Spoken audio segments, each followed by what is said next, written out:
तो चलिए जो अपनी क्लास थी उसमें आगे समझते हैं। तो कल लास्ट पॉइंट आप सभी लोगों ने ये लिखा था कि किसी द्रव स्तंभ के कारण दाब, और आपने बताया था कि P बराबर क्या होता है, एच रो जी, है ना। एक चित्र बनाया था और उसके बाद हमने बताया था कि जो द्रव स्तंभ होता है उसका जो भार होगा, उसके भार के कारण जो नीचे दाब आएगा उसका मान कितना होगा। तो एच रो जी बताया था, जहां पर जो रो था वो क्या हुआ करता था, घनत्व हुआ करता था। किसका घनत्व, द्रव का घनत्व। तो अब आगे लिखिएगा हेडिंग, एक बेसिक हेडिंग छोटी सी लिखिएगा। लिखिए, शांत तरल में गहराई के साथ दाब परिवर्तन। शांत तरल में गहराई के साथ दाब में परिवर्तन। शांत तरल में गहराई के साथ दाब में परिवर्तन।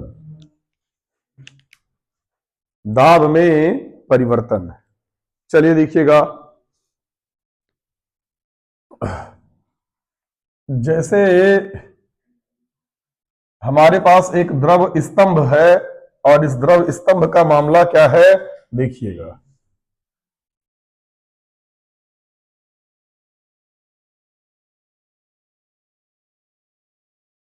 ये एक द्रव स्तंभ है,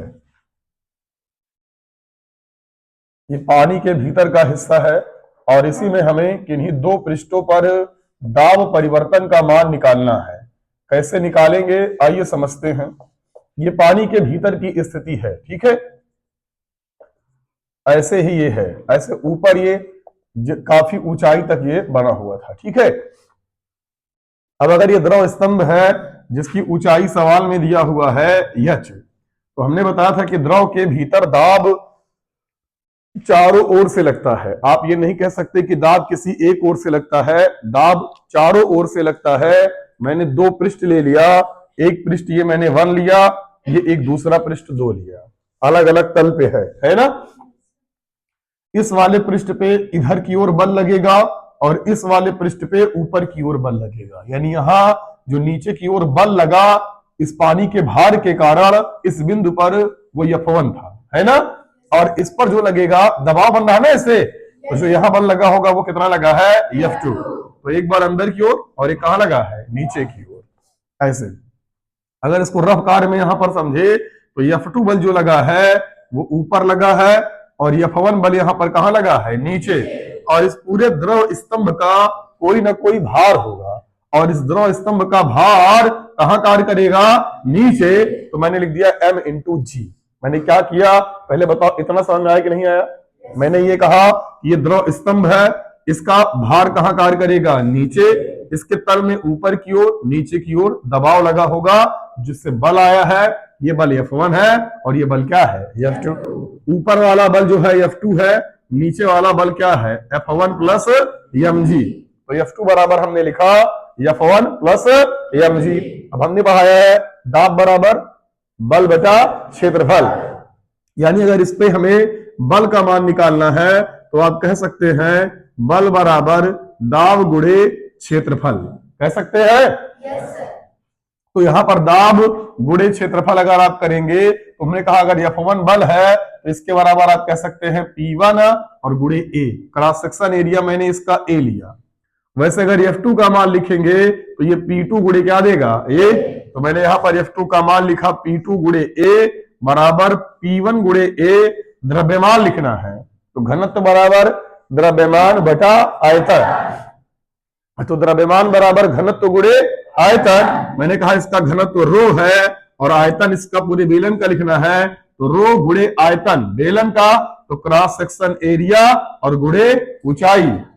अबे आयतन ही तो होगा ना। क्रॉस सेक्शन एरिया में ऊंचाई से गुणा कर देते हैं तो आयतन मिल जाता है। तो क्रॉस सेक्शन एरिया A है और ऊंचाई h है और इंटू यहां पर लिखा हुआ है G। तो घनत्व गुणे आयतन और गुणे यहां पर G लिखा है। हम इसको इधर लाएंगे, ये हो जाएगा P2A माइनस P1A बराबर रो AH G। इन दोनों में हमने A कॉमन ले लिया तो हमें मिला P2 माइनस P1 बराबर रो AH G, और A से A कट गया। और ऐसा करने के बाद हमें मिला P2 माइनस P1 बराबर यहां से H रो G। बात समझ में आए ना। तो P2 माइनस P1 बराबर हमें यहां से मिला एच रो जी। ठीक है, तो हमने यहां पर लिख दिया P2 माइनस P1 बराबर एच रो जी। ठीक है, बनाइए इसको, आप लोग सो क्यों रहे हैं। यानी किसी द्रव स्तंभ के दो पृष्ठों के मध्य जो दाबांतर का मान आएगा वो एच रो जी के क्या आएगा, बराबर। लिखिए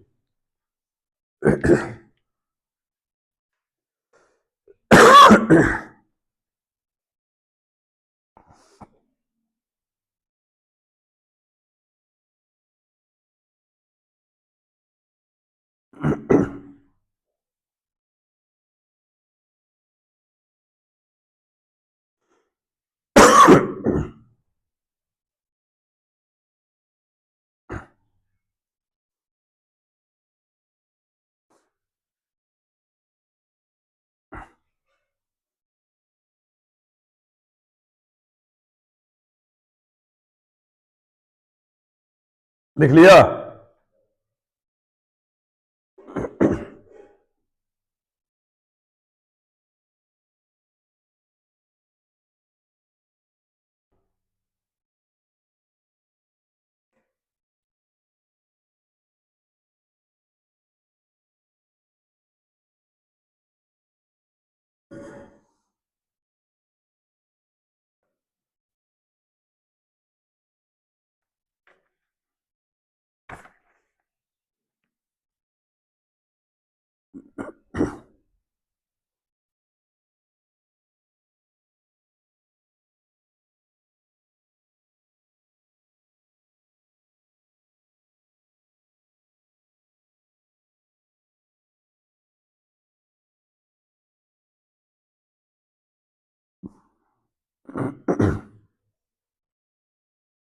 लिख लिया। थोड़ा तेजी के साथ लिखिएगा क्योंकि आपके पास समय बहुत नहीं है।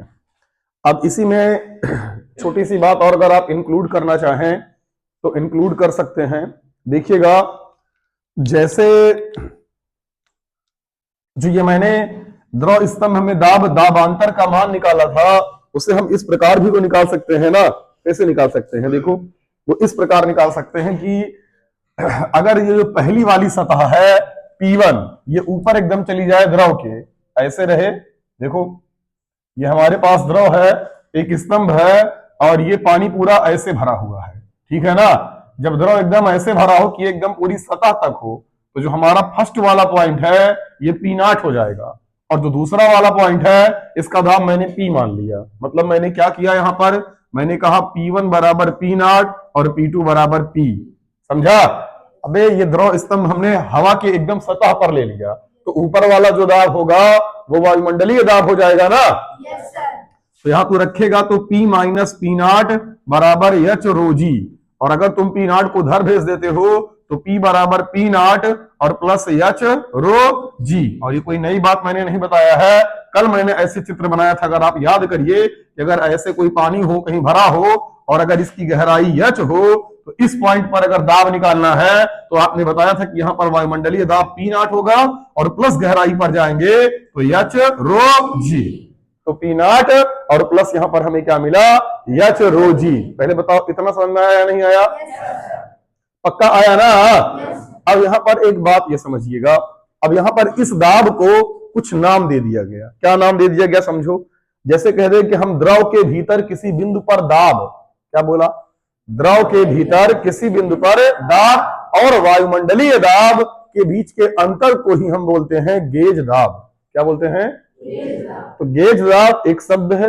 गेज दाब का मतलब जब आपसे पूछे तो समझ जाना कि द्रव के भीतर किसी बिंदु का दाब और वायुमंडलीय दाब के अंतर को ही हम क्या बोलेंगे, गेज दाब। और इसका मान अगर आपको निकालना है तो आप कहेंगे क्या, क्या कहेंगे, एच रो जी।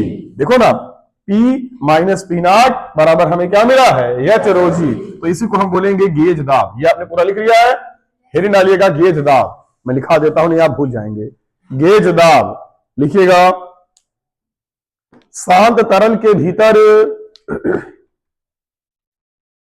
शांत तरल के भीतर, शांत तरल के भीतर किसी बिंदु पर दाब, शांत तरल के भीतर किसी बिंदु पर दाब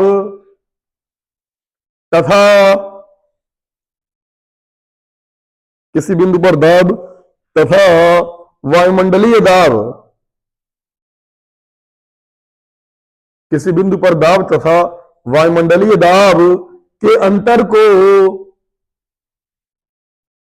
तथा वायुमंडलीय दाब के अंतर को, वायुमंडलीय दाब के अंतर को क्या कहते हैं? गेज दाब कहते हैं। ठीक है, लिख लिया ना? तो वायुमंडलीय दाब के अंतर को क्या कहते हैं?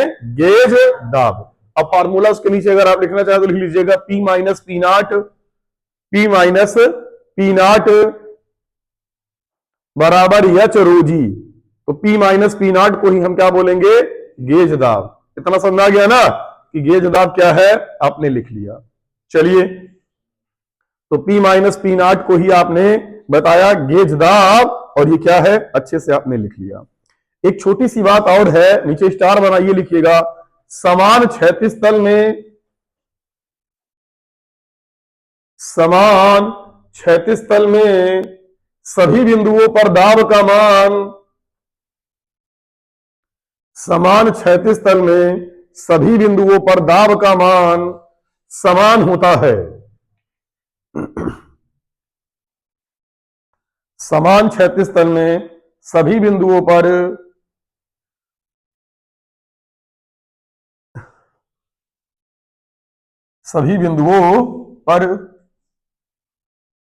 दाब का मान समान होता है।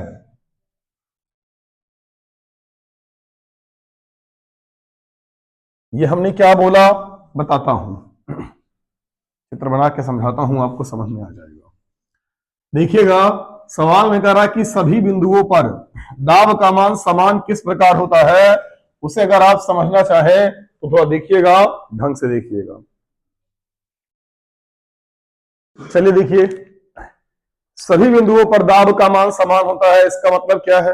देखिए, जैसे अगर हमारे पास यहां पर कोई एक बर्तन है, कोई भी बर्तन आप ले लीजिए, कोई जरूरी नहीं जिस आकार का बर्तन हम बना रहे हैं उसी आकार का आप बर्तन बनाएं।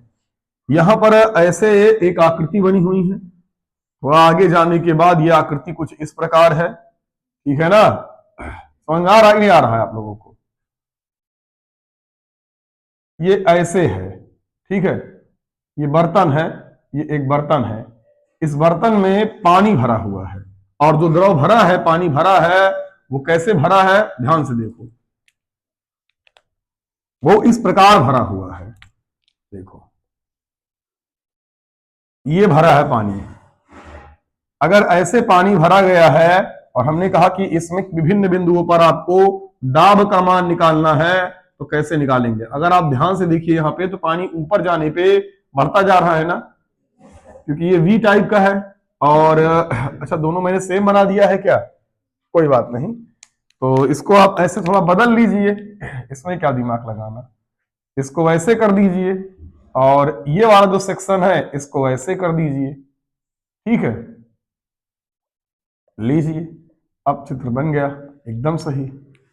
तो अब इसमें क्या करेंगे? देखिए, पानी ऐसे बढ़ता जा रहा है, तो यहां पर ऊपर जाने पे पानी का मान घटता है, और यहां पर ऊपर जाने पे पानी का मान बढ़ता है। ऐसे पानी भरा हुआ है, ठीक, अलग अलग शेप में। तो तीनों हमने तीन बिंदु पकड़ा यहां पर, ध्यान से आप देखिए, ये रहा मेरा पहला बिंदु, दूसरा बिंदु, और ये तीसरा बिंदु। ये रहा हमारा 1, 2 और 3।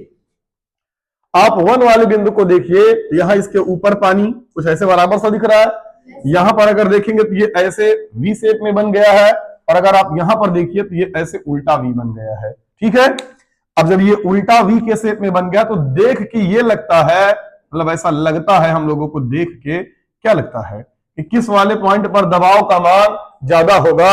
आप जवाब दीजिए, 1 पर ज्यादा होगा, या 2 पर ज्यादा होगा, या 3 पर? अभी पहला क्वेश्चन बताइए, ज्यादा कहां होगा? 2 पर, 3 पर, या 1 पर? कहां ज्यादा होगा? 2 पर ज्यादा होगा ना? ये आपको लग रहा है ऐसा, पर आप मूर्ख है। दाब का मान जो होगा P1, P2 और P3, ये तीनों बिंदुओं पर समान होगा। अभी मैंने एक पॉइंट बताया कि किसी द्रव के भीतर एक समान क्षैतिज तल में दाब का मान समान होता है, लिखा था ना। यानी आपको P1, P2 और P3 का मान समान मिलेगा। और तर्क देखिए ऐसा क्यों होगा, तो इसके ऊपर अगर देखा जाए तो यही एक पतली सी लाइन के पानी का वेट इसके सर पर आएगा। तुमको सोचो अगर मैं यहां खड़ा करा दूं, ये खड़े थे, तो तुम्हारे सर पे यहां के पानी का वेट थोड़ी ना आएगा, पानी का वेट इसके ऊपर का आएगा ना। और यहां पर भी इसके ऊपर का आएगा और यहां भी इसके ऊपर का आएगा, तो हर जगह तो बराबर आ रहा है। तो आपने ये कैसे कह दिया कि ज्यादा और कम है? अगल बगल के पानी से क्या मतलब है? हमें बात समझ में आ गई या नहीं आई? इसलिए मुझे ये समझ में आ गया कि इन तीनों पॉइंट पे दाब का मान क्या होगा? समान। अगर ये समझ में आ गया तो आगे फिर पूरी बात समझ में आएगी, नहीं फिर आएगी नहीं। इसका चित्र आप लोगों ने बना लिया होगा। आगे हमें क्या समझना है कि अगर किसी लिफ्ट में कोई गति कर रहा है द्रव, तो उसके भीतर दाब का मान क्या होगा। तो स्टार बना के हेडिंग डालिएगा, तरल दाब पर गुरुत्व का प्रभाव। तरल दाब पर गुरुत्व का प्रभाव, ग्रेविटी किस प्रकार किसी तरल के दाब को प्रभावित करती है, हमें यह समझना है, ठीक है ना। तो चलिए समझते हैं इसका प्रभाव क्या है। तरल दाब पर जो गुरुत्व है, जो ग्रेविटी है, उसका प्रभाव कैसे समझेंगे। देखिएगा तेजी के साथ बना रहे हैं ना। देखिए मैं यहां पर बना रहा हूं, जैसे अगर मान लीजिए किसी पात्र में कोई तरल रखा है, ऐसे ये एक पात्र है, इसमें हमने कोई तरल भरकर रख दिया है, ठीक है, जिसकी गहराई पानी की एच है जो भर के रखा था, और एच गहराई के बाद इस तली पे अगर मुझे दाब निकालना है और ऊपर का सेक्शन खुला है, तो सब जानते हैं पी नॉट और प्लस एच रो जी। ये तो पता होगा कि यहां पर गहराई पर जाने पर दाब का मान एच रो जी हो जाएगा, और चूंकि ऊपर का दाब वायुमंडलीय दाब है तो पी नॉट हो जाएगा। तो पी नॉट प्लस एच रो जी कैसे लिखा है, ये समझ में आ रहा है या नहीं आ रहा है? अब अगर मैं कह दूं कि क्या कह दूं, मैंने कहा कि मैंने पानी को ऐसी जगह ले गया, ऐसी जगह रखा जहां जी का मान 0 हो, जहां ग्रेविटी ना हो, जहां भारहीनता की संकल्पना हो। यानी ऐसी कोई जगह क्या धरती पर संभव है जहां पर भारहीनता हो? हाँ गधो, अभी पीछे पढ़ाया है ग्रेविटेशन, बताओ कहां पर?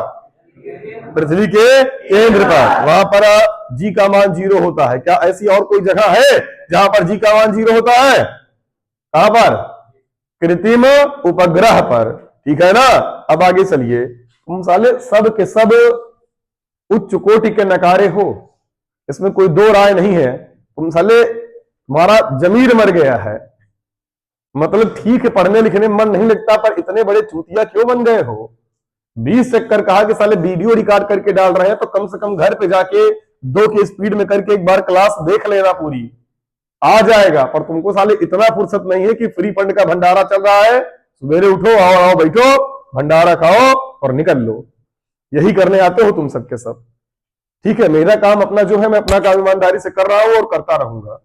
सिलेबस खत्म कर दूंगा, तेरी मर्जी, पढ़ अच्छा भैंस चरा, क्योंकि समझाने से तेरी बुद्धि नहीं खुलने वाली। टॉपिक पे आते हैं, हम पढ़ाते हैं, क्योंकि अपने आप को टार्चर करना ज्यादा ठीक है नहीं, ठीक है। इस पूरी क्लास में इतने झूठे हैं, अगर कोई ये कह दे कि मैंने क्लास पूरी देखी है, 2-4 बच्चों को छोड़ दो ना तो एक नहीं देखे हैं। क्योंकि मैंने 1000 बार कहा कि तुम्हारी क्लास में अगर मान लो इतने लोग हो, और वो यूट्यूब पे बताता है average view duration. Average view duration का मतलब क्या है कि जितना कुल देखा गया उसका औसत। दुनिया जाए भाड़ में, किसी और के लिए नहीं, तुम्हारे लिए डाला जा रहा है। और तुम इतने बड़े मूर्ख आदमी हो कि तुमने अगर एक बार भी देखा होता पूरी क्लास के सारे बच्चे, तो एवरेज जो आता उसका, वो आता, अगर 36 मिनट का वीडियो है तो 16 मिनट आता औसत। अगर 2 की स्पीड में देखे होते तो ठीक है ना, और आराम से देखे होते तो पूरे 36 मिनट आता एवरेज, जितने लोग देखे हो, क्योंकि उतने देखा जाता है जितने लोग क्लास में है। बाकी से मुझे कोई लेना देना है भी नहीं। और उसके बाद ये हाल है कि आ रहा है कितना, 2 मिनट, 1 मिनट 36 सेकेंड। इसका मतलब क्या है, गए वहां पे छल कौड्डी पाला चूमे चले आए। बस तुम साले रील्स देखो बस, और कुछ ना करो, वही तुमको आगे तरक्की दिलाएगी, टेंशन ना लो। चलो देखो इधर, कुछ कहेंगे नहीं, जो मर्जी वो करो। इसलिए एक बात ध्यान दिया होगा, मैंने इसको शेयर करना बंद कर दिया तुम लोगों के पास, ठीक है ना। जो करना है करो, कोई तकलीफ नहीं है। अपना काम ये, अगले महीने से लेके पैसा बुद्धि हो जाएगी सही सबकी, ठीक है ना। अपने आप फिर आराम से पढ़ोगे, क्योंकि ये बात समझ में आ गई है हमें। कि भंडारे की कोई कीमत नहीं होती है ना। तो P बराबर यहां पर लिखा हुआ है P नॉट और प्लस यहां पर लिखा हुआ है H रो जी। हमने कहा G का मान यहां पर 0 है तो P बराबर P नॉट और प्लस H रो और G का मान 0 तो P बराबर हमें यहां से मिल जाएगा P नॉट। और जब P का मान हमें मिल गया P नॉट यानी जब G का मान 0 होगा तो हमें वहां पर केवल वायुमंडलीय दाब मिलेगा। अब आगे सुनिएगा, मैंने कहा अगर मैं द्रव को किसी लिफ्ट में रख दूं और लिफ्ट एक समान वेग से ऊपर जाए, तो प्रश्न क्या है कि मैंने इसे एक लिफ्ट में रखा है और लिफ्ट के लिए कंडीशन क्या है समझो। तो इसमें कंडीशन नंबर 1 है लिफ्ट कहां जा रही है, ऊपर। तो ये एक लिफ्ट है, लिफ्ट में कोई तरल रखा हुआ है और लिफ्ट एक समान तरह से ऊपर जा रही है। तो इसके लिए अगर हम लिखेंगे P बराबर P नॉट, तो P बराबर P नॉट प्लस H रो और लिफ्ट अगर ऊपर जाती है तो G प्लस A लिखते हैं, मैंने पढ़ाया है।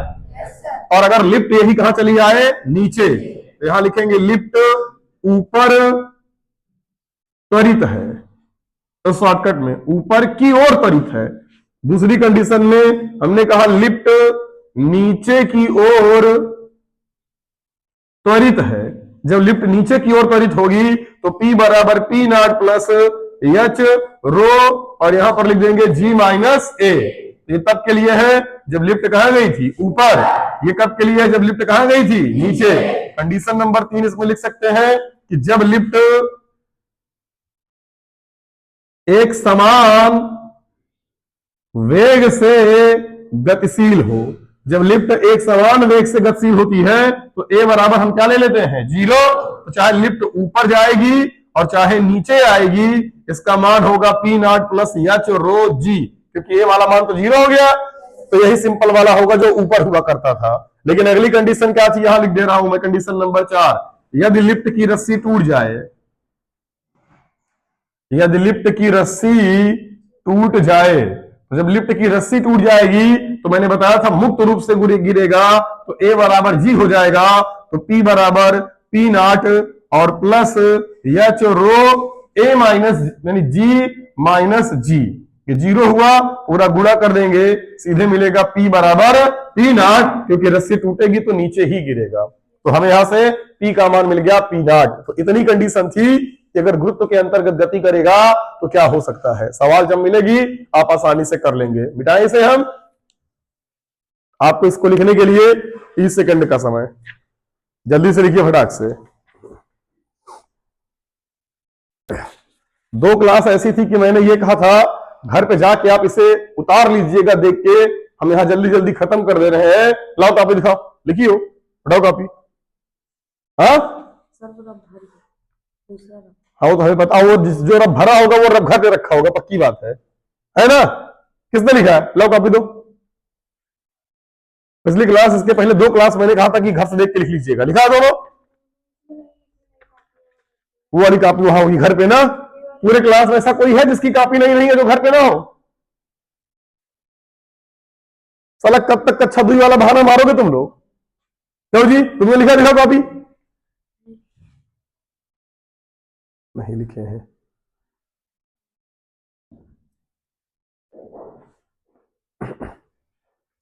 मुझे अच्छे से पता है कि कोई नहीं लिखा है। वैसे भी जबरदस्ती नहीं पढ़ाया जा सकता किसी को, जबरदस्ती पढ़ाना ठीक बात नहीं है ना। उतना ही पढ़ाइए जितना पढ़ा जा सके।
लिख लिया है ना?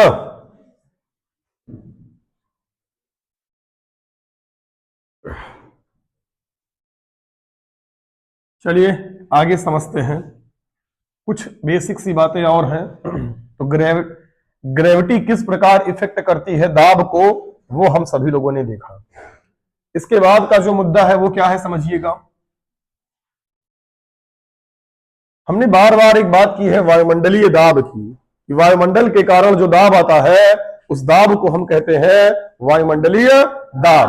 तो हमारे ऊपर वायुमंडल है, और चूंकि वायुमंडल का अपना भार होता है, ये वायुमंडल भारी है, तो आप अपने सर पे लगातार पूरा वायुमंडल लेके टहल रहे हैं, इसलिए आपके ऊपर एक वायुमंडलीय दाब है, और इस दाब के लिए आप आदी हैं, यानी आपके शरीर इसके लिए पहले से ही तैयार है, जन्म से ही आपके ऊपर एक वायुमंडल का दाब है। इसीलिए जब कभी आप ज्यादा ऊंचाई वाले भाग पर जाते हैं तो वहां पर दाब का मान कम होता जाएगा। जैसे अभी हमारे ऊपर पूरे ऊपर तक के वायुमंडल का दाब है, अब किसी पहाड़ी वाले भाग पे अगर आप जाएंगे तो चूंकि आप ऊंचाई पर चढ़ते जाएंगे तो आपके सर के ऊपर जो गैस है उसका भार कम होता जाएगा, यानी दबाव कम होता जाएगा। और जब ऐसा होगा तो फटाक से आपके नाक से क्या निकल आता है? खून। क्योंकि नाक का ये हिस्सा खुला है, कान का ये हिस्सा खुला है, तो लगता नहीं कि इनसे खून तो बाहर नहीं आ रहा है। रुका कैसे है? तो इसलिए रुका है क्योंकि यहाँ का जो दाब है उसको रोक के रखा है, इसलिए अंदर से कुछ बाहर नहीं आ रहा है। लेकिन अगर अब आप जब ऊपर जाएंगे दाब कम होता है, इसलिए नसों में दबाव बढ़ने से, जो ऐसे मान लो कोई पन्नी है, किसी वस्तु पर दोनों ओर से बराबर दबाव लगाओ तो उसके फटने के चांसेस नहीं होते, लेकिन अगर एक तरफ ज्यादा हो जाए और एक तरफ कम हो जाए तो फट जाएगा। तो हमारी शरीर ऐसी मेंटेन है अभी कि हमारी नसें सुरक्षित हैं, ऊपर जाने पे इनमें दिक्कत आएगी या नीचे जाने पर दबाव परिवर्तित होगा। हम इसी वातावरण में रहने के लिए आदी हैं। तो इससे नीचे जाएंगे तो दबाव का मान ज्यादा होगा, तो हमारे लिए दिक्कत है। इससे ऊपर जाएंगे तो दबाव का मान कम होगा, तब हमारे लिए दिक्कत है। नीचे जाने पे ज्यादा होगा, मैं शायद कम बोल दिया। तो ये बेसिक सी बात थी, ये हो के ही रहेगा। इसलिए पहाड़ी इलाकों में आपको दिक्कत होती है, ठीक है ना, क्योंकि आप ऊंचाई पर चले जाते हैं तो वहां आपको बहुत समस्याएं होने लगती हैं। यह है मामला दाब का। और हमें यह समझ में आता है कि यह वायुमंडलीय दाब यहां पर है कितना, हम कैसे जानेंगे? तो समझने के लिए लोग ये कह देते हैं कि पृथ्वी तल पर अगर आप मौजूद हैं तो जो यहां का दाब है वायुमंडल के कारण है, इसीलिए इसे हम बोलेंगे एक वायुमंडल। तो यहां का दाब कितना है? अभी एक वायुमंडल, एक एटीएम। लेकिन एक एटीएम कुछ दाब ऐसे नहीं है, बस ये कह दिया गया कि सामान्य तल पर अगर आप मौजूद हैं तो पृथ्वी के वायुमंडल के कारण जो आपके ऊपर दाब आएगा उसे हम बोलेंगे एक एटीएम दाब। और ये कोई आंशिक मान नहीं है, ये तो मान लिया गया कि एक एटीएम होगा, ये तुलनात्मक आइटम है।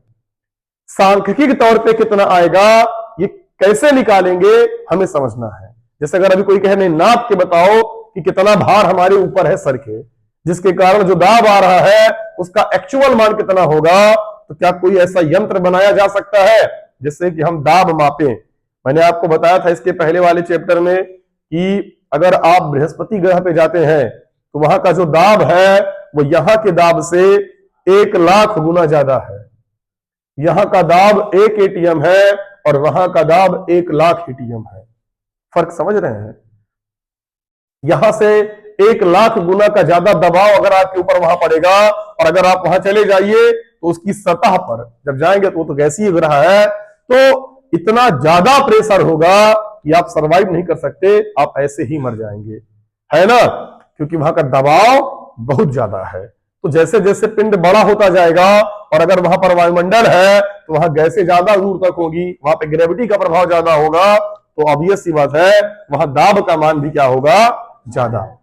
तो अगर आपको यह लगता है कि आने वाले समय में इंसानी बस्ती को किसी ऐसे प्लेनेट पर बसाया जा सकता है जो इससे बड़ा हो, या किसी ऐसे प्लेनेट पर बसाया जा सकता है जो इससे छोटा हो, तो आप उच्च कोटि के मूर्ख हैं।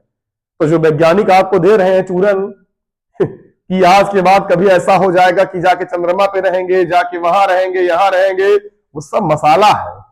कभी नहीं रहे हैं, कभी नहीं रहेंगे। रहना है तो वहां पर कृत्रिम वातावरण तैयार करना पड़ेगा, ठीक वैसा जैसा हमारे पृथ्वी पर है। नहीं, हम वहां नहीं रह पाएंगे, क्योंकि हमारी आदत एक एटीएम दाब वाली है। हमारी आदत पूरी की पूरी, हमें ग्रेविटी झेलने की वो क्षमता है जो हमारी पृथ्वी की है। इससे बड़ा प्लैनेट हो जाएगा, वहां ग्रेविटी का मान ज्यादा हो जाएगा, और हमारा विकास इस वाले ग्रेविटी के चक्कर में हुआ है। तो हम किसी और प्लैनेट के लिए बने ही नहीं है। वहां ले जाएंगे तो इंसानों की उम्र या तो कम हो जाएगी या तो बढ़ जाएगी, यानी कुछ न कुछ चेंज उसमें आ जाएगा, इंसान सेम नहीं रहेगा। ये बात पक्का जान लो। तो इसीलिए किसी अन्य प्लैनेट पे हम तभी रह पाएंगे जब वो आकार में किसके बराबर हो, पृथ्वी के। ठीक है ना? तो इसलिए सोचना ही बंद कर दीजिए अगर वैज्ञानिक आपको बेवकूफ बनाते हैं तो इस मामले में, कि वहां कॉलोनी बसाएंगे, यहां कॉलोनी बसाएंगे, कहीं नहीं बसा पाएंगे। और बसाएंगे तो कैसे बनाएंगे? एक चैम्बर बनाएंगे और वहां एक आर्टिफिशियल वो बनाएंगे इन्वायरमेंट। और अगर ऐसा जाके आपको रहना है तो वहां बाहर आप न घूम पाएंगे न टहल पाएंगे, तो मतलब क्या है? तो ये चीजें नहीं बन पाएंगी। बस वो एक हवाबाजी है जो लोगों को बताया जा रहा है कि भविष्य में अगर ऐसा हो गया तो वैसा हो गया। वो आगे की बातें हैं। जब पृथ्वी रहने ही लायक ना बची तो चलो कम से कम चैम्बर में ही रह लेंगे, तो इससे बढ़िया घर के अंदर रह लेंगे, पैक होके सुरंग बना के रह लेंगे। बात वही हो गई। फिर ये जीवन नहीं मिलेगा जैसा यहाँ आपको मिला कि कार लेकर रोड पे घूम रहे, साइकिल लेकर घूम रहे हैं, हवा खा रहे हैं, मजा आ रही है। ये सब नहीं हो पाएगा फिर। तो सेम अगर हर गुणों में पृथ्वी के समान होगा तभी इंसान अच्छे सर्वाइव कर पाएगा। तो कुछ कुछ बातें अपने समझ जाया करो बिना बताए। ठीक? तो क्या आज से कुछ समय बाद चंद्रमा पे हम लोग रह लेंगे? नहीं रह पाएंगे। बाकी रह ले, विज्ञान है, कुछ भी कर सकता है, विज्ञान का कमाल अलग है। पर अभी तो मान लो नहीं रह पाएंगे, है ना? और अभी का मतलब 100 साल तक नहीं रह पाएंगे। ठीक है ना? ये कहना कि मेरे पास 1 लाख करोड़ है, मैं जाके बनवा के रह लूंगा, एक अलग मैटर है। ऐसे नहीं रह पाएंगे। तो अभी आपने दाब के बारे में समझा, और हमारे पास सबसे बड़ी समस्या क्या है कि वायुमंडलीय दाब यहाँ पर है कितना, वो मुझको निकालना है। कैसे निकाले? किसी के दिमाग में कोई आइडिया है? सोचो, किसी व्यक्ति ने सबसे पहले वायुमंडल के दाब को नापा होगा, और अगर आज मान लो पूरी सभ्यता नष्ट हो जाए और तुमको कह दिया जाए कि बताओ यहाँ पर वायुमंडलीय दाब का मान कितना है, कैसे निकालेंगे? तो कितने लोग इस क्लास में निकाल सकते हैं? हाथ उठाओ। कोई नहीं निकाल सकता। और इतना कॉन्सेप्ट जितना मैंने आपको पढ़ाया है इतने में निकल आएगा, बस ये जान लो। और दुनिया में भी कोई व्यक्ति ऐसा नहीं है जो ये जानता है कैसे निकालना है। तो आप कैसे निकालेंगे? खैर जानते हैं, किताब में तब आ गया है। हमने कहा दुनिया नष्ट हो जाए, तुम अकेले बचे हो, और तुम्हें क्या नापना है? यहां पर वायुमंडलीय दाब को नापना है। बताओ कैसे डिवाइस बनाएंगे, कैसे नापेंगे? कोई बताना चाहेगा? चलिए हम बताते हैं। तुम वैज्ञानिक बनोगे? तुम गधे हो, तुम गधे बनोगे इससे भी बड़े। चलो आओ सोचो, तुम्हारे पास समय नहीं है ना सोचने के लिए। चलो देखो, हम जहां थे उसी के आगे चलते हैं। दाब नापने के लिए हमें, वायुमंडलीय दाब नापने के लिए एक युक्ति बनानी है। तो सबसे पहले आप हेडिंग डालिएगा वायुमंडलीय दाब। इसके बारे में पहले लिखा दें, उसके बाद तो आपको प्रूफ करवाए ना। वायुमंडलीय दाब, कि वायुमंडलीय दाब का मान क्या है? क्या है वायुमंडलीय दाब? लिखिएगा इसमें वायुमंडलीय दाब के बारे में। किसी बिंदु पर वायुमंडलीय दाब, किसी बिंदु पर वायुमंडलीय दाब उस बिंदु के एकांक, उस बिंदु के एकांक अनुप्रस्थ काट वाले क्षेत्रफल पर, एकांक अनुप्रस्थ काट वाले क्षेत्रफल पर उस बिंदु से वायुमंडल के शीर्ष तक की, उस बिंदु से वायुमंडल के शीर्ष तक की वायु के, शीर्ष तक की वायु के स्तंभ के भार के वायु के स्तंभ के भार के बराबर होती है। बराबर होता है, होती है नहीं, होता है, बराबर होता है।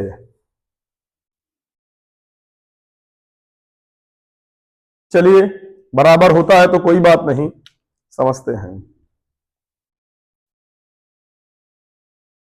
अब हमें यही वायुमंडलीय दाब नापना है। कैसे नापेंगे आओ समझते हैं। एक वैज्ञानिक थे, उन्होंने पृथ्वी की सतह पर वायुमंडलीय दाब नापने के लिए एक जुगाड़ ढूंढा। पहले समझ लो अच्छे से, फिर अपने आप तुम्हें भी जुगाड़ समझ में आ जाएगा। अभी मैंने स्टार बना के एक लाइन लिखाया था कि द्रव के भीतर किसी क्षैतिज तल में हर एक बिंदु पर दाब का मान आपस में क्या होता है? समान होता है, यानी बराबर होता है। Concept number 1। तो पहला कॉन्सेप्ट दिमाग में समझ में आ गया कि क्षैतिज बिंदु पर हर एक जगह पर दाब का मान क्या होता है? समान, वो बदलता नहीं है। अब उसके आगे चलिएगा, एक स्टेप क्या है उसके आगे। जैसे दाब को नापने के लिए किया क्या, उन्होंने एक बर्तन ले लिया। ढंग से समझना थोड़ा, ठीक। जिस व्यक्ति ने यह कारनामा किया था उनका नाम था टरसोली। एक वैज्ञानिक थे जिनका नाम था टरसोली। टरसोली ने एक जुगाड़ बनाया ऐसे ही, और इसी की सहायता से द्रव का दाब नाप लिया। पहले कॉन्सेप्ट समझ लो, फिर डिवाइस कैसे बना अपने आप जान जाओगे, ठीक है ना। और उन्होंने इस यंत्र का नाम रखा बैरोमीटर। क्या नाम रखा? बैरोमीटर, या इसे बोलते हैं क्या? दाब मापी, वायुमंडलीय दाब मापी। तो चलिए, दाब मापी जो है वो तो है ही है, कैसे भी है। बैरोमीटर बना कैसे, ये पहले समझो कॉन्सेप्ट। इसका नाम क्या रखा, भाव मजा भी लिखा देंगे, पहले ये जाओ ये बनाया कैसे, टरसोली ने सोचा क्या, ऐसा कैसे बना लिया डिवाइस जो तुम नहीं सोच पा रहे हो। एक बात बताओ तुम लोग, ऐसे ही बस ध्यान से सोचना।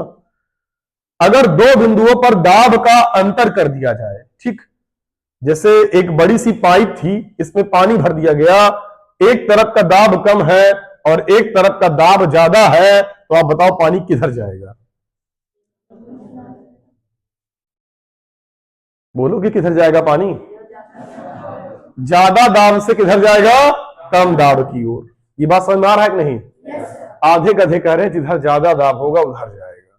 तो कसम से इतने व्यवहारिक तो हो जाए यार, गुस्साते का है हो तुम लोग हमें। सवेरे सवेरे तुम लोग को पढ़ाना बेकार है, तुम लोग का बैच शाम को ही ठीक था, ठीक है ना। उसके पीछे कारण यही है क्योंकि कम से कम शाम खराब करते हो तो बाकी दिन तो ठीक चला जाता है। अबे बेवकूफ, अगर हम किसी बड़ी सी पाइप में पानी भर दें, एक जगह एक छोटे बच्चे को पकड़ा दें के दबाओ और एक जगह किसी पहलवान को दे दें दबाओ, तो बताओ किधर पानी भाग जाएगा? छोटे बच्चे को जाएगा ना, क्योंकि बेचारा कम तेज से दबा पाएगा, तेज से दबा देगा पूरा पानी 25 से भाग जाएगा। तो अगर हम दो जगहों पे दाब का अंतर करते हैं तो हमेशा जो फ्लूइड होगा उसका जो प्रवाह होगा वो ज्यादा दाब से कम दाब की ओर होगा। ये समझ में आ रहा है कि नहीं? पक्का आ रहा है ना? तो जहां पर दाब का मान ज्यादा है वहां से पानी बह के जाएगा और उधर जाएगा जहां दाब का मान कम है। अब समझो टरसोली ने किया क्या। टरसोली ने एक बर्तन लिया और उस बर्तन में उन्होंने पानी भर दिया, ठीक है। मैं समझने के लिए पानी भर रहा हूं, अभी ध्यान देना, तुम समझो फिर अपने आप समझ में आ जाएंगी चीजें। उन्होंने पानी भरा, पानी भरने के बाद उन्हें यह नापना था कि इसकी सतह पर वायुमंडल का दाब कितना है। ऐसे यहां पर जनरली वायुमंडल का दाब कितना है, इसके लिए उन्होंने किया क्या, उन्होंने एक बड़ी सी परख नली ले लिया। क्या ले लिया? परख नली। आप जानते हैं स्कूलों में आपके प्रैक्टिकल होता होगा तो आपने वहां देखा होगा कुछ इस प्रकार की कांच की एक नली होती है जिसे ही दुनिया वाले क्या कहते हैं? परख नली। उन्होंने परख नली लेने के बाद इसमें पूरा पानी भर दिया नीचे तक एकदम बराबर। वायु का एक छोटा सा बुलबुला भी इसके अंदर नहीं था, तो उसको ठोक पीट के बाहर निकाल दिया, अंदर कोई नहीं बचा, पूरा भयंकर पानी भर दिया एकदम। पानी भरने के बाद इसके मुंह को ऐसे अंगूठे से दबाया और ले गए इस बर्तन के अंदर डुबो दिया परख नली को, फिर अंगूठा छोड़ दिया और फिर हाथ निकाल लिया बाहर और परख नली को उसी में उल्टा लटका दिया ऐसे। बात समझ में आ रहा है ना? उन्हें एक कमाल की बात देखने को क्या मिली ये ऐसे ही भरा था पूरा का पूरा, परख नली से पानी एक बूंद नीचे नहीं आया, इसमें पूरा का पूरा पानी भरा था। उन्होंने कहा अच्छा। वो एक लंबी परख नली लेके आए, बहुत लंबी, यहां से लेके बहुत दूरिया तक। कितना दूरिया तक? बहुत दूरिया तक, कोई लंबाई की कमी नहीं थी। उन्होंने ऐसे बहुत बड़ी परख नली ली, 10 लेबर मंगवा लिए, कहीं चल में परख नली उठाना है। सब आए मिलके, वही कहानी किए, अंदर पानी भरवाए, पानी भरवाने के बाद इस बर्तन के अंदर उल्टा किए, अंगूठा लगा के लटका उटका के ऊपर तक पूरा पानी भर गया। जब बहुत ऊंची तक परख नली थी, अबे इसे समझने के लिए समझा रहे हैं, ऐसे किए नहीं थे वो, समझ गए ना? बहुत ऊंची तक लंबी थी परख नली, बहुत ऊंचाई तक परख नली थी। तो उन्होंने पाया कि पानी का मान जब इतना ऊंचाई तक भरा था, भरा कि नहीं भरा है? तो इसका मतलब इस पॉइंट पर ये पानी क्या उत्पन्न करेगा? दाब। करेगा कि नहीं करेगा? और कितना दाब उत्पन्न करेगा? तो अगर इसकी ऊंचाई यच है तो दाब कितना उत्पन्न करेगा? यच रो जी। अभी करेगा ना? ये परख नली के अंदर का दाब है। अब तुमसे एक दूसरा प्रश्न मैं पूछता हूं, बताओ इस पॉइंट पर दाब का मान कितना होगा? साले P0 होगा ना? क्यों? क्योंकि बाहर का वायुमंडलीय दाब है, खुला है ना ऊपर से, तो इसके सतह पर तो वायुमंडल का दाब आएगा, तो यहाँ पर वायुमंडलीय दाब है। पहले बताओ इतना टावर काम किया? बताओ इस पॉइंट पर दाब कितना है? यच रो जी। अबे है ना? क्यों है इस पॉइंट पर रो जी? क्योंकि इसके ऊपर हवा ये नहीं है। क्यों नहीं है? क्योंकि परख नली बंद है, केवल क्या भरा हुआ है? पानी। बोल, समझ आया ना? अब यहाँ 3 कंडीशन हो सकती है, समझ। 3 कंडीशन कौन हो सकता है? कि इन दोनों बिंदुओं का दाब आपस में क्या हो? अगर इसका मान 10 होगा और इसका मान भी क्या होगा? 10। हो सकता है इसका मान ज्यादा हो, इसका मान हो सकता है इसका मान कम हो, इसका मान क्या? बक रहे, समझ में आया कि नहीं आया? क्या 3 कंडीशन क्या हो सकती है? समझ में आया कि नहीं आया? अबे यह रोजी को हल करोगे 10, 20, 50, 100, 150 कुछ आएगी कि ना आएगी? या तो ज्यादा आएगा इससे, और या तो कम आएगा, या तो अभी हम तरसौली तरीके सोच रहे हैं बस। बोल, इतना आया ना? इसलिए विज्ञान को विज्ञान जैसे पर समझ में आएगा। अब समझ तू, अब अगर अंदर का दाब कम हो गया और बाहर का दाब क्या है? ज्यादा, अगर ऐसा हुआ होगा तो क्या होगा? द्रवों का क्या होगा? प्रवाह होगा ना? किधर से किधर? ज्यादा से कम की ओर होगा ना? अब मान ले परख नली ने, अब अगर ऊपर बहुत लंबी परख नली है, खाली है ना? अगर ऐसा नहीं है, ऊपर खाली है, तो पानी इसके अंदर जाएगा जाएगा जाएगा, और परख नली में तल कहां उठेगा? ऊपर। कब तक उठेगा? जब तक दोनों ओर का दाब आपस में क्या ना हो जाए? बराबर। अब तो सोच, अगर यहां पर परख नली बहुत ऊंची थी और पूरा पानी से भरी हुई थी, यहां दाब का मान बहुत ज्यादा हो गया और यहां दाब का मान क्या है? कम। तो अब क्या होगा?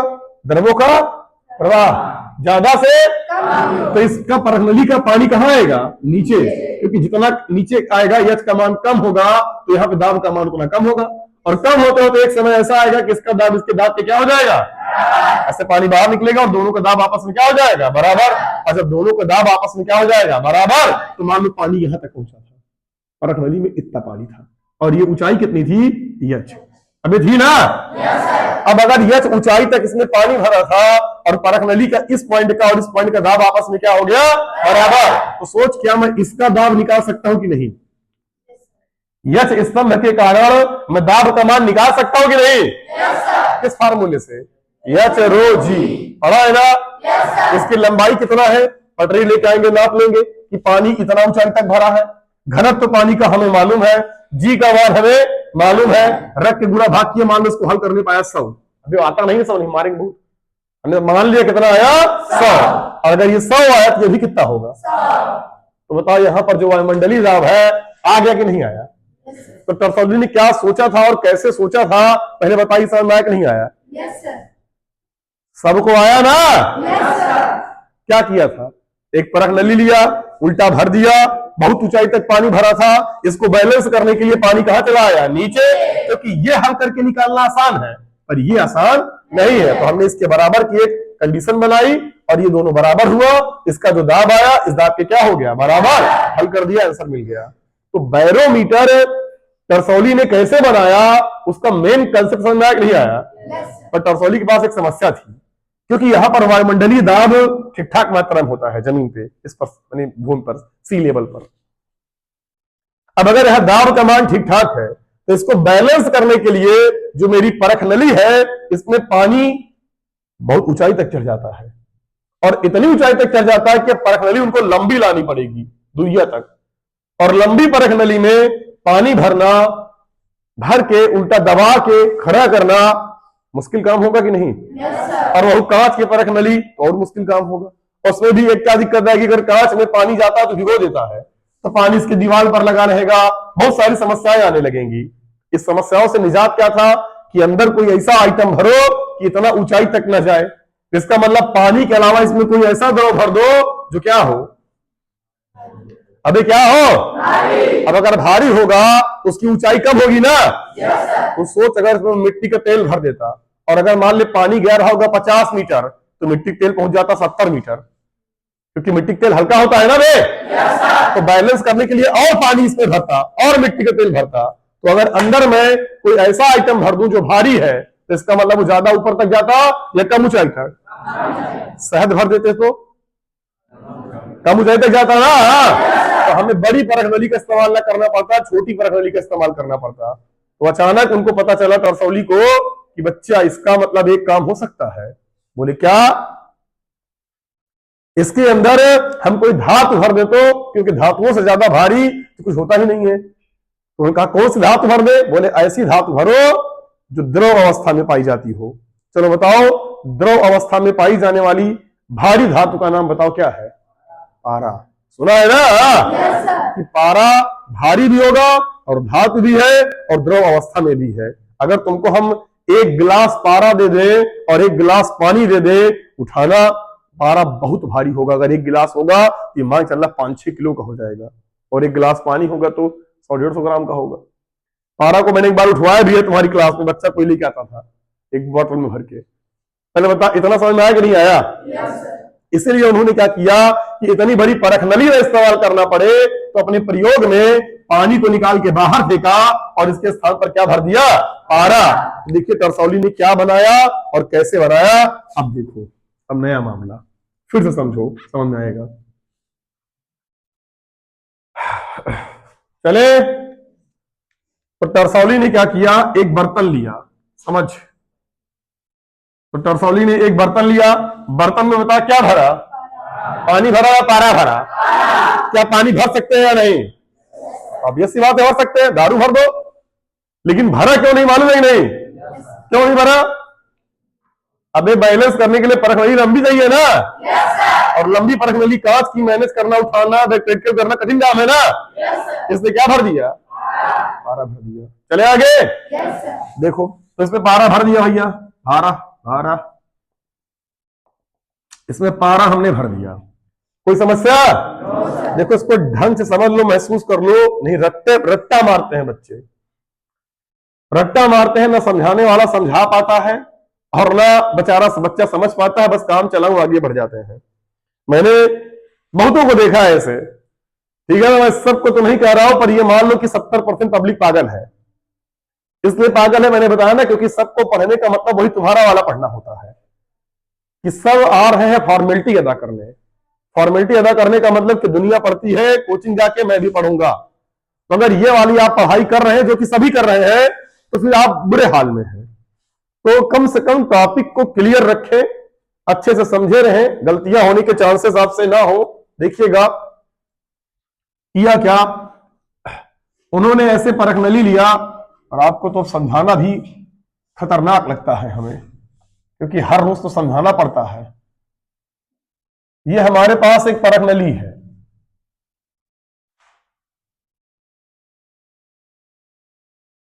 और इस परख नली में भी क्या भरा हुआ है?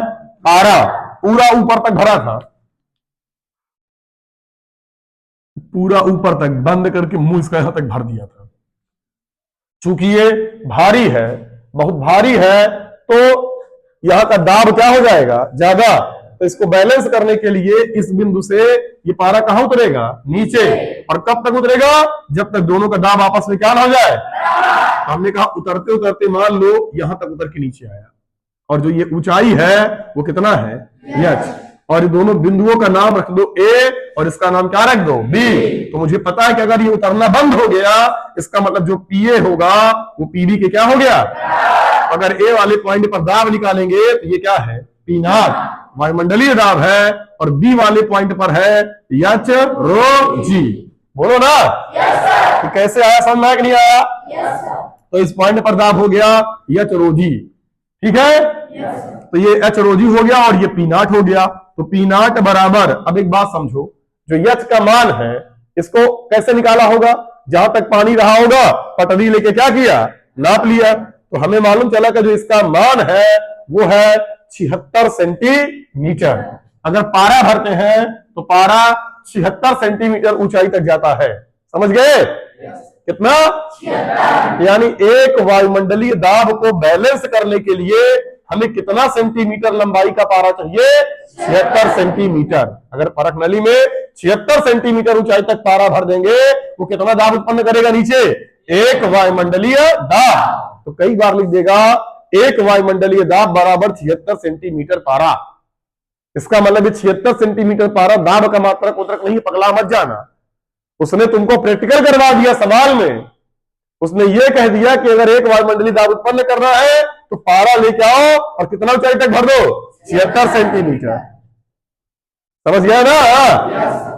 मैं कह दूं, सुनो पहले, एक वातावरण ऐसा है या एक डिवाइस ऐसा है जिसके अंदर का दाब 80 सेंटीमीटर पारा है। क्या बोला? 80 सेंटीमीटर पारा है। क्या ये दाब बता रहा है? नहीं ना। क्या बता रहा है मालूम है? कि अगर इसको पारा वाला तरीके से भर के तुलना करता तो पारा की लंबाई कई सेंटीमीटर आती? 80। तो दाब निकालना होता तो कैसे निकालते? क्या 80 लिख देते? नहीं। तब क्या करते? एच रो जी। समझे कि नहीं? और एच का मान फिर मैं यहां लिखता कितना? 76। यहां 76 में लिखता 76 सेंटीमीटर है। मीटर बदलना है 100 से, क्या करेंगे? भाग। पारे का घनत्व होता है 13.6 गुणे 10 की घाते 3। जी का मान शायद 9.8 या 10 आप लिख दीजिए। पारे का घनत्व एक बार चेक कर ले, एकदम सही है। इसको हल करने पे आता 1.01 गुणे 10 की घाते 5 न्यूटन पर मीटर स्क्वायर। और हम सभी लोग जानते हैं इसी को हम क्या बोलते हैं? पास्कल। तो 1.01 गुणे 10 की घाते 5 पास्कल। अरे बता, इतना समझ में नहीं आया? ये कब के लिए दाब है? जब एक एटीएम मामला हो तब, एक वायुमंडल मामला हो तब। तो एक एटीएम बराबर 1.01 गुणे 10 की घाते 5। पहले बताओ इतना समझ में आया या बिल्कुल नहीं आया? आया ना? आगे एक अंक और लिखना है, यहाँ 3 होता है, याद रखिएगा। बाकी ठीक है, समझ लो, ठीक है। सुनो पहले, तो जो ये डिवाइस है इसको बनाया किसने था? करसौली ने। इसका नाम क्या रखा? बैरोमीटर। तो बैरोमीटर एक वायुदाब मापी है। क्या है? वायुदाब मापी। इसका काम है कि वायुमंडल में जो दाब है उसको कैसे नापा जाए। तो अब हेडिंग आप डालिएगा यहां पर बैरोमीटर। इसको लिखने से पहले हेडिंग डालो बैरोमीटर। लिखिएगा बैरोमीटर में, लिखिएगा, लिखिए वायुमंडलीय दाब नापने के लिए, वायुमंडलीय दाब मापने के लिए जिस युक्ति का प्रयोग किया जाता है, वायुमंडलीय दाब मापने के लिए जिस युक्ति का प्रयोग किया जाता है उसे बैरोमीटर या वायुदाब मापी कहते हैं, या वायुदाब मापी कहते हैं। इसकी रचना करसौली ने की थी। इसकी रचना किस वैज्ञानिक ने किया था? करसौली नामक एक वैज्ञानिक थे, उन्होंने किया था। ठीक है।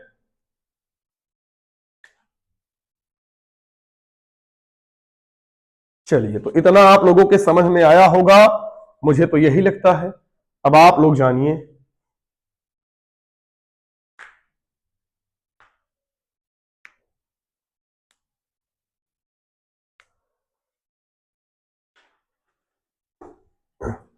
लिख लिया नीचे? इस क्वेश्चन को लिखिए पूरा धधरा के। ये समझ में आ गया है ना? अब मैं ये नहीं लिखा रहा हूं आपको कि इसके लिए टरसौली ने एक पात्र लिया, एक परख नली लिया, इसमें पारा भरा, पारा भरने के बाद परख नली के मुंह को अंगूठे से दबाकर उल्टा उसमें ले जाके लटकाया, फिर ये देखते हैं कि दोनों बिंदुओं ए और बी के दाब बराबर होने के लिए बी से पारा नीचे उतरता है। जब इसकी ऊंचाई 76 सेंटीमीटर पहुंचती है तो ये पारा नीचे उतरना बंद हो जाता है, अतः बिंदु ए और बिंदु बी के दाब आपस में बराबर हो जाते हैं। इसलिए पी ए बराबर पी बी की तामझाम करेंगे तो एक एटीएम बराबर 1.013 न्यूटन पर मीटर स्क्वायर या पास्कल आएगा। लिखा है क्या हिंदी में? समझा दिया ना? अच्छे से आ गया है ना? ठीक है, पेंट करो, ढंग से पेंट करो। लिख लिया?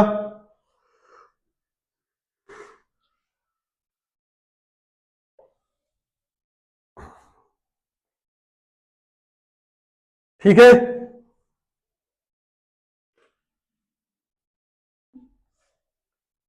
बना लिया?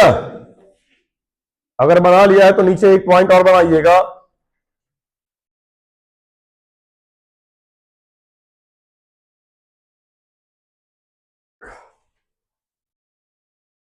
नीचे स्टार बनाइए। कितना लिख लिया है ना? लिखिए मौसम विज्ञान में थोड़ी सी जानकारी है, आपके लिए काम की है, इसलिए लिख लीजिएगा। मौसम विज्ञान में वायु दाब का मात्रक बार प्रयुक्त होता है। मौसम विज्ञान में वायु दाब का मात्रक बार। जो मौसम विज्ञानी होते हैं वो दाब को जब लिखते हैं तो दूसरे मात्रक का इस्तेमाल करते हैं, जिसका नाम क्या है? बार। तो बार मौसम विज्ञानियों द्वारा इस्तेमाल होने वाला मात्रक है। अगला लिखिएगा, अगला स्टार लिखिएगा। 1 मिमी पारे स्तंभ का दाब, 1 मिमी पारा स्तंभ का दाब, 1 मिमी पारे स्तंभ का दाब एक टार कहलाता है। एक टार कहलाता है। एक टार कहलाता है। तो कोई अगर आपसे पूछे कि एक टार क्या है, तो एक टार क्या है? एक टार 1 मिमी पारे स्तंभ का दाब है। नहीं समझ पाए? सुनो, हमारे पृथ्वी पर हमने ये चेक किया सामान्य जगहों पे, तल पर, कि एक वायुमंडलीय दाब क्या है, एक एटीएम दाब क्या है। तो आपने बताया 76 सेंटीमीटर पारा जितना दाब उत्पन्न करेगा उतना ही दाब क्या है? एक एटीएम दाब। पहले बोल समझ आया कि नहीं आया? तो एक एटीएम दाब क्या दाब है? जो 76 सेंटीमीटर पारा उत्पन्न करेगा अपनी लंबाई के द्वारा किसी स्तंभ में, उसी को हम क्या बोलेंगे? एक एटीएम दाब। अभी बोलाया ना? तो एक एटीएम की तरीके दाब का एक अन्य मात्रक है जिसका नाम क्या है? टार। क्या नाम है? तो जैसे हमने पारे की लंबाई लिया था 76 सेंटीमीटर, वैसे मैंने कहा पारे को अगर हम ले लें 1 मिमी, कितना ले लें? 1 मिमी। यानी किसी स्तंभ में अगर पारे को 1 मिमी तक भर दिया जाए तो नीचे जो वो दाब उत्पन्न करेगा उसे हम क्या बोलेंगे? एक टार। क्या बोलेंगे? अब सोचो 76 सेंटीमीटर लंबा पारा जो दाब उत्पन्न करे और 1 मिमी पारा जो दाब उत्पन्न करे, बताओ कौन ज्यादा होगा? 76 सेंटीमीटर या 1 मिमी? यानी 76 सेंटीमीटर वाले का नाम क्या रखा है? वायुमंडलीय दाब। एक वायुमंडल है ना? क्या 80 वाले बोलेंगे कि वायुमंडल? नहीं बोलेंगे ना? अब यहाँ पर 76 या क्षेत्र बोलेंगे। अगर यही लेखन कर जाए मंगल ग्रह पे, क्या वहां 76 रहेगा? वहां का वायुमंडल अलग है, वहां ज्यादा घर भर जाएगा। समझ पा रहे हैं? चंद्रमा में जाए तो चंद्रमा पे भैया वो अनंत तक चला जाएगा, क्योंकि वहां पर वायुमंडल नहीं है, वायुमंडलीय दाब आएगा ही नहीं। समझ में आया ना? कुछ फर्क ही नहीं पड़ेगा। अब आगे बताओ, तो एक टार अगर है तो टार और वायुमंडलीय दाब में एटीएम में कौन बड़ा है? एटीएम या टार? हाँ, एटीएम, क्योंकि एटीएम में 76 सेंटीमीटर और टार में मात्र कितना आएगा? 1 मिमी। अब आपसे एक प्रश्न पूछ ले, कह दे एक टार क्या है? और ऑप्शन नंबर 1 76 सेंटीमीटर पारे की ऊंचाई के बराबर का दाब। आगे लिख दे 80 सेंटीमीटर पारे की ऊंचाई का दाब, 1 मिमी पारे की ऊंचाई का दाब, 1 सेंटीमीटर पारे की ऊंचाई का दाब। मैं शर्त लगा के कह सकता हूं 90 क्या 99.99% बच्चे या तो गलत करके आएंगे, छोड़ के आएंगे ये प्रश्न। और ऐसे ही प्रश्न पेपर में आ रहे हैं। जो एक शब्दशः लाइन टू लाइन पढ़ के आएगा वही आंसर करके आएगा, याद रख लेना। अब एग्जाम का पैटर्न बदल गया है। मैंने 1000 बार आपसे कहा है ये बात कि पढ़ते वक्त आपको एक विशेष बात का ध्यान रखना है, पॉइंट टू पॉइंट। आपसे कहा एक एटीएम दाब है, नीचे लिख दिया बराबर 76 सेंटीमीटर पारा स्तंभ के बराबर, 80 सेंटीमीटर, 1 मीटर, 5 मीटर, ऐसे कर देगा। तो ये बच्चे ध्यान नहीं देते। अब आपके समझ में आ गया नहीं आया? yes, तो 76 सेंटीमीटर पारा स्तंभ, इसका मतलब क्या ये दाब है? नहीं, इसने लंबाई दिया है। अब इस लंबाई की मदद से ये रोजी फार्मूला रखेंगे तब जाके क्या आएगा? दाब। यहां पे ये भी कह सकता है 1000 सेंटीमीटर जल स्तंभ। अरे अगर मान लो हमने कहा एक वायुमंडलीय दाब के लिए पानी जितना ऊपर चढ़ेगा वो हो जाएगा, हमने कहा एक द्रव है जिसका नाम है कालिया, ठीक है ना? तो इसका मतलब क्या हुआ? हमने कहा कितना चढ़ा है? 500 सेंटीमीटर। तो हमने कहा एक एटीएम बराबर 500 सेंटीमीटर स्तंभ कालिया द्रव। जो पारा था वही कौन सा हो जाएगा? जो द्रव है वो द्रव। अब ये समझ पा रहा है ना? yes, कंसेप्ट को समझिए कैसे बना है, रट्टा मत मार। हमें उम्मीद है ये आपके समझ में आ गया होगा। एक तार या एक बार या एक वायुमंडलीय या एक पास्कल या न्यूटन पर मीटर स्क्वायर, ये चीजें कैसे बनी हैं, कैसे वायुमंडलीय दाब का मापन हुआ, अगर समझ में आया है तो कल हम आपको बताएंगे पास्कल का नियम। और पास्कल के नियम से आप समझ जाएंगे कि हाइड्रोलिक लिफ्ट और गाड़ी की डिस्क ब्रेक कैसे काम करती है। और ये टॉपिक आपका खत्म हो जाएगा और आपका समय भी खत्म हो गया है। आप लोग देर से आए थे इसलिए अब आप जानेंगे। चलिए ठीक है डियर, बेस्ट ऑफ लक, मिलते हैं कल।